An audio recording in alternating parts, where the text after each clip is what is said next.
Hey guys, Mr. Lentz here. I hope you guys had a great weekend.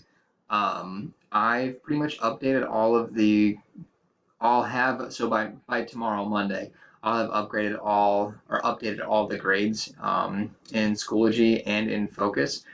We have to put in progress reports in by Friday. So if anything is wrong on there, doesn't look right, please reach out to me and we can fix it. We can figure out what's wrong, okay?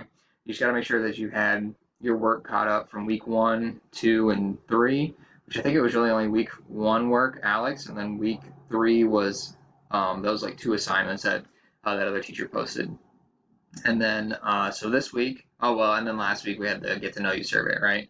All right, this week we're gonna get back to it. You guys are gonna do 15 topics on Alex or 120 minutes. Well, actually, so you have to do the 15 topics, um, but let's say I can do 15 topics and I get it done in an hour. I won't make you do the 2 hours worth of Alex, okay? So as long as you get those 15 topics done, then you're good to go, okay? So 15 topics or 120 minutes of Alex, okay?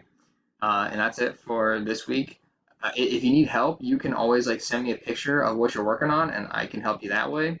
Or we can find a time to meet, and we can do a Teams meeting, and I can help you out that way. So, however you guys want to do it, I'm open. I'm all ears. All right, so I hope you guys have a good week. Let me know if you need any help with the Alex stuff, and take care.